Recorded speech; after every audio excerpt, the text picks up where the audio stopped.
So we're hearing a lot about this bold new international body, right?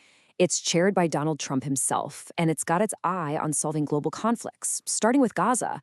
But what exactly is this Board of Peace? Is it a brand new path to diplomacy, or is it a challenge to the entire world order as we know it? Okay, let's get into it. Here's how we're going to break it all down today. First, we'll look at the proposal itself. Then, we'll get into its jaw-dropping price tag. After that, we'll see who the key players are, who's involved. Then, we'll cover the diplomatic pushback it's already facing. And finally, we'll zoom out and ask what this all means for the big picture of global politics. All right, so first things first, the proposal. What is this new organization that's suddenly making headlines all over the world? Well, at its core, the Board of Peace is exactly what it sounds like, a new international body. Its first, most immediate job is to figure out the governance and rebuilding of Gaza after the war. But, and this is a big but, its ambitions are way, way bigger than that. The stated goal is to tackle other conflicts all around the globe. And look, this isn't just some vague idea floating around. It has a real starting point. The board was officially formed on January 15th, and it's actually a central piece of a much larger 20-point peace plan for Gaza that was put forward by the Trump administration. Okay, now for the part that's, well, it's raising a lot of eyebrows, the price tag. This isn't just about diplomacy. It's about a very specific and very expensive buy-in. $1 billion. Yeah, you heard that right. That is the reported price for a country to get a permanent seat at this table. It's a staggering figure, and it's definitely turned a lot of heads. So what this does is create a really clear two-tier system. If a country ponies up $1 billion or more, bam, it gets a permanent seat. If you contribute anything less, or nothing at all, you're looking at a 3-year term limit. And your renewal is subject to approval by the chairman, who is Donald Trump. It's for sure a pay-to-play model for global influence. So you might be asking, what's the justification for this massive price tag?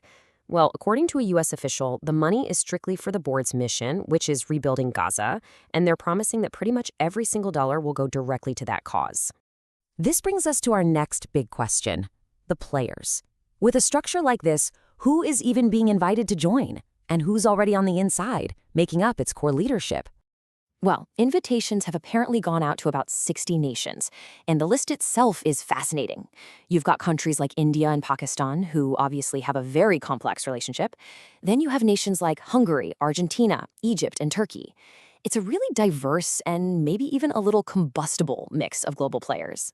And you can really see that complexity when you look at the specific Gaza Executive Board.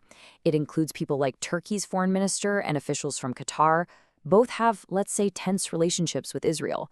But then you also have a UN coordinator and a prominent Israeli Cypriot billionaire on there. I mean, this is a board designed with many different and sometimes clashing interests all at the same table. And on the American side of things, there's a whole separate U.S. executive panel that's driving this. It's got heavyweights like Secretary of State Marco Rubio and Jared Kushner, which tells you just how high a priority this is for the administration.